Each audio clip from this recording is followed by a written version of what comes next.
Brought to you by V-Guard. आमच्या भागातली निवडणूक ही माझ्या दृष्टीने जरी नवीन असली तरी भाजपचे आमदार, आमच्या युतीचे आमदार आणि त्यांनी जी प्रयत्नांची पराकाष्ठा केलेली आहे त्याचा परिणाम असा झालेला आहे की माझा राजकारणातला जन्म हा 4-5 दिवसाचा असताना जे काही छापून आणि बाहेर बोललं जातं विरोधकांकडनं याचाच अर्थ माझ्या उमेदवारीचा त्यांनी धसका घेतला आहे एवढं मात्र मी अनुमान काढू शकतो। आज उमेदवारी अर्ज भरल्यानंतर मला लोकांच्या भरण्याच्या अगोदर लोकांचा जो प्रतिसाद मिळाला तो पाहून माझ्या वकिली व्यवसायातही एवढा प्रतिसाद मला मिळाला नव्हता। आज माझ्याबरोबर विलेपार्ल्याचे लोकप्रिय आमदार परागजी आळवणी, मामा लांडे, त्याचप्रमाणे सावंतजी आणि आमच्या महाराष्ट्र स्टेट बार काउन्सिलचे अध्यक्ष ॲडव्होकेट पारिजात पांडे हे देखील आले। जे महाराष्ट्रातील संपूर्ण वकील संघटनेला याचा आनंद झालेला आहे हे सकृत दर्शनी स्पष्ट होत आहे। भाइयों बहनों, उनके राज में पावर रहे अनस्टेबल और हम रखे सब स्मूथ और स्टेबल। हमारा नेता कैसा हो जो स्टेबल पावर दे वैसा हो। अब की बार V-Guard AC स्टेबलाइजर का चमत्कार। एमआयएमने सुद्धा इथं अर्ज दाखल केलेला आहे। हा अर्ज दाखल होणं तुमच्या पथ्यावर पडेल असं तुम्हाला वाटतं का? माझा अर्ज भरण्या अगोदर जी मिरवणूक निघाली होती या मिरवणुकीत दस्तूर खुद्द उपमुख्यमंत्री फडणवीस साहेब हे स्वतः या मिरवणुकीत हजर झाले होते आणि अर्ज भरल्यानंतर देखील मुख्यमंत्री एकनाथजी शिंदे हे स्वतः इथे आले होते। दोघांनी मला शुभेच्छा व्यक्त केल्या।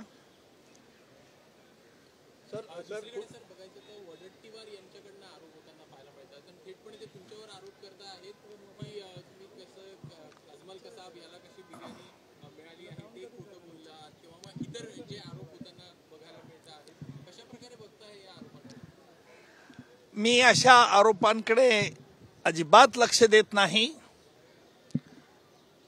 ही जनता 20 मेला या आरोपांना चोख उत्तर देईल, कारण अशा आरोपांना उत्तर देऊन माझी शक्ती खर्च करायची नाही।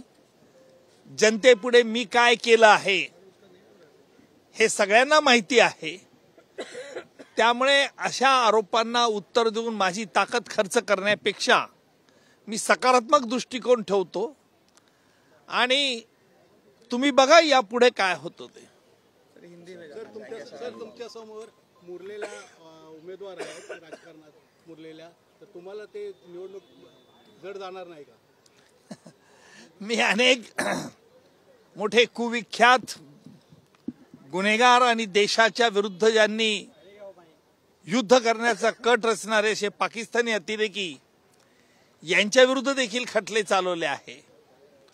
माझ्या विरोधात कोण उभं राहतं हे माझ्या दृष्टिकोनातून फारसं महत्व नाही।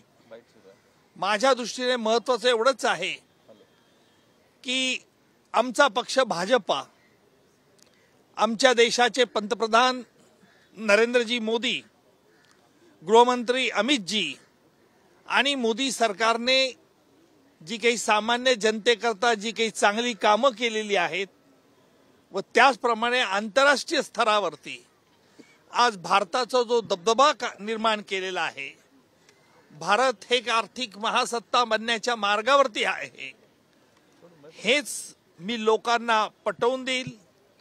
माझ्या वकिली युक्तिवादामध्ये मी सामान्य जनतेपर्यंत हे पटवून देण्याचा प्रयत्न करेल की भाजप आपल्याला का हवी आहे, आपल्याला मोदी सरकार का हवं आहे, याच प्रायोरिटीज आज माझ्याजवळ आहेत। हिंदी में जानना चाहते क्या प्रतिक्रिया होगी आपको?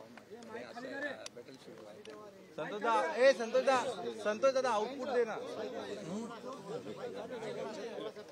ऐका ना. देवेंद्रजी बोलले होते ते बोलतायत ते इश्यू.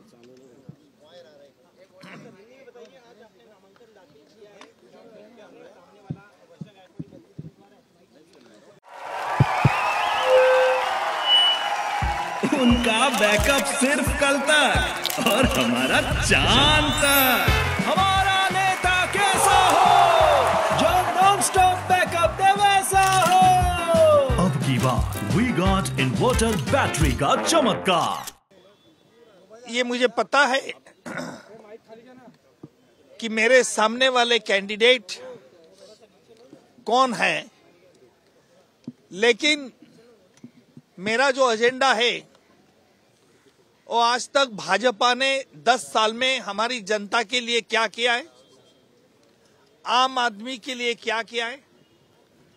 हमारे प्रधानमंत्री नरेंद्र जी मोदी, इन्होंने आज इंटरनेशनल प्लेटफॉर्म पर हमारी देश की जो छवि निर्माण की है, वो देशवासियों के नहीं तो बल्कि पूरा विश्व ये जानता है. और उसके बारे में ही मैं दलील ये करूंगा कि आने वाला काल जो है वो भारत के लिए किस दृष्टि से महत्वपूर्ण है, और इसलिए ये भाजपा गवर्नमेंट क्यों चाहिए, और इसीलिए मैं महायुति का लोकसभा का उम्मीदवार मुझे उन्होंने चुना. इसलिए मैं आज नॉमिनेशन फॉर्म फिलअप किया और इस उम्मीदवार फिलअप के लिए भाजपा के वरिष्ठ नेता उप मुख्यमंत्री देवेंद्र फडणवीस जी, आशीष शेलार जी, विले पार्ले के आमदार पराग जी और सुषम सावंत जी भी आज मौजूद थे. और बाद में मुझे यही महाराष्ट्र के चीफ मिनिस्टर एकनाथ जी शिंदे भी मिले और उनके आमदार लांडे साहब और बाकी के सभी लोग यहाँ मौजूद थे. एमआईएम ने भी पर्चा भरा है कि एमआईएम ने सर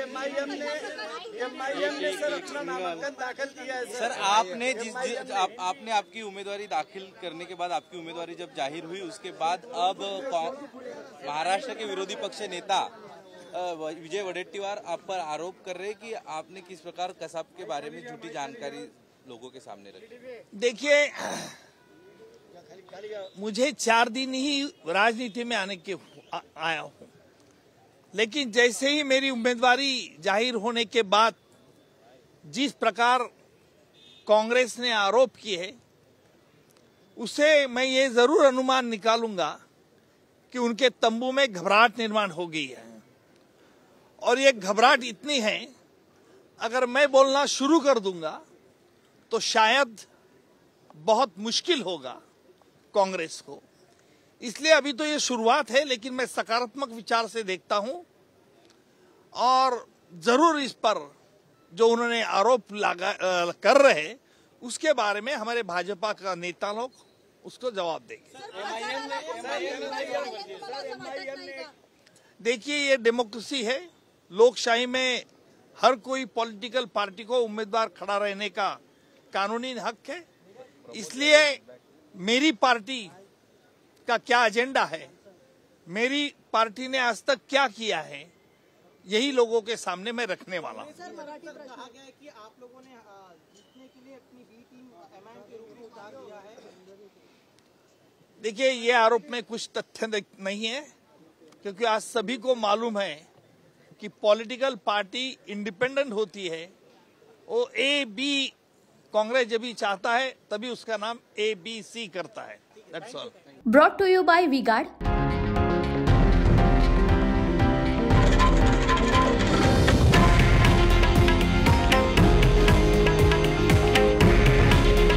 हे आहे देशातील नंबर 1 न्यूज नेटवर्क आणि आपण पाहत आहात TV9 मराठी. काळजी तुमची, हित महाराष्ट्राचं.